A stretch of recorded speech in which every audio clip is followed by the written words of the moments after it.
Pour Bonsoir Théo, je suis arrivé vers Caroline avec une proposition autour du cacao. Un cacao déjà un peu corsé. Et Caroline voulait un pendant nocturne à Café Cabanel. Et c'est pour ça que c'est tout de suite très vite entendu sur le fait que ce parfum allait être beaucoup plus sombre que Café Cabanel, qui est plus doux et plus enveloppant. Et donc on a retravaillé dans cette idée-là, piste de départ autour du cacao, de l'iris et du cuir, pour arriver à ce que deviendra Bonsoir Théo.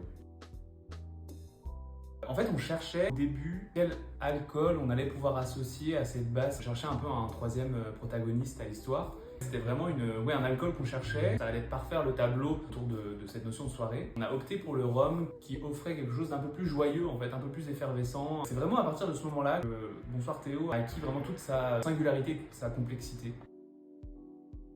C'est vrai qu'on pourrait très vite tomber dans le très très gourmand. Il l'est un peu, mais on a essayé de se retenir de tomber dans l'overdose en notes trop sucrées. Et vraiment, en travaillant à un cacao et non pas un chocolat, on restait sur une poudre de cacao un peu amère, contrebalancée par un iris, donc on va venir assécher un petit peu ce cacao pour pas qu'on tombe dans le trop beurré, trop lacté. On a aussi le cuir qui est quand même très corsé, peut-être même un peu âpre, ce qui fait qu'on a réussi à rester sur le fil, je pense, en traitant quelque chose de gustatif plutôt que gourmand.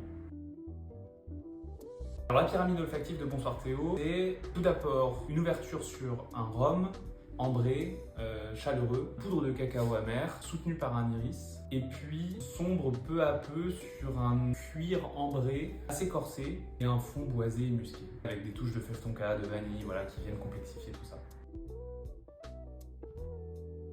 Ce parfum, il est assez mystérieux. Je pense que même en le faisant, il y avait cette envie de créer quelque chose d'un peu à la fois intriguant et un côté tentateur aussi, un peu grisant en fait. Cette chaleur ambrée, cette sensualité qu'on est allé chercher dans les différents ingrédients.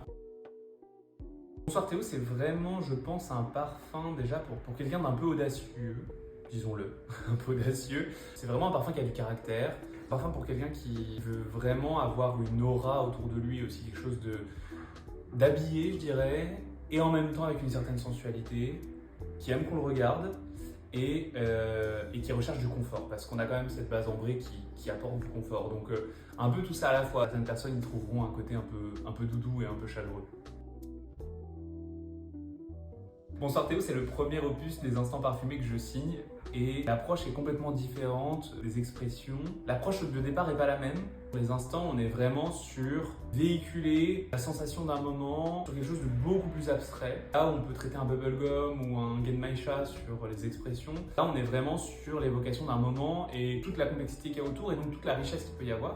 On pousse peut-être aussi des matières plus loin en termes d'effets qu'elles apportent. Là, on a de l'audace dans les expressions parfumées. Là, on aura plus de la richesse. Et c'est un traitement complètement différent. Donc, pour ce premier opus, oui, c'est ça que j'ai dû aller chercher pour les instants parfumés.